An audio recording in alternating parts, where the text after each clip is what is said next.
One of the struggles I face on a daily basis is that as a member with disabilities, my coworkers don't quite understand what I go through or what my needs are. I self-identify as a GLBT man and a member with disability.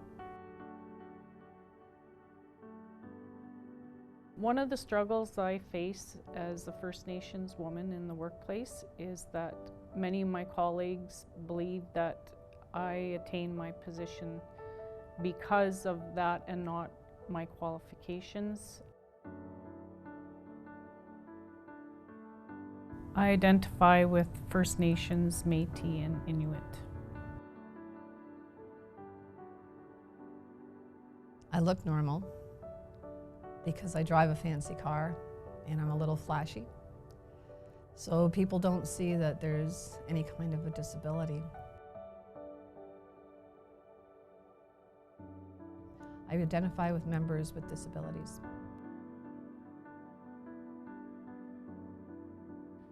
Self-identifying is strength in numbers, it's building bridges, it's opening lines of communication.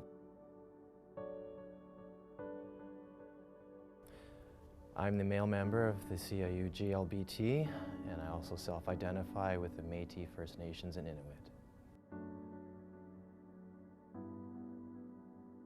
Self-identification basically means that it gives us a power.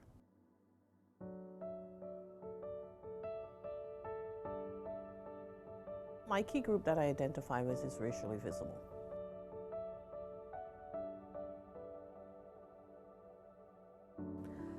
S'auto-identifier, c'est se donner la liberté d'être soi-même.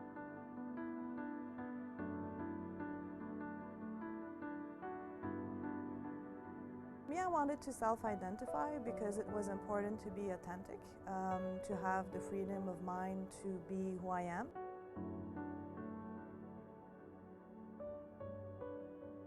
Far too often I see non-Aboriginal people making what they think are the best decisions for our community, and they're not necessarily the best ideas.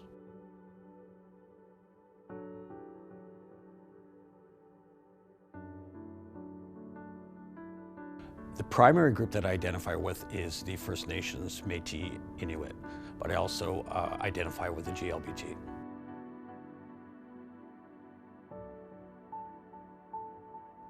I identify with the racially visible and members with disabilities.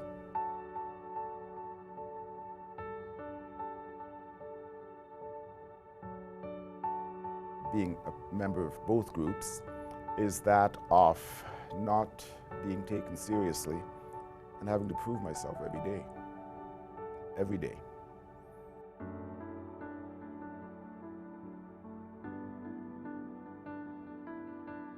I identify myself with the racially visible and the members with disability.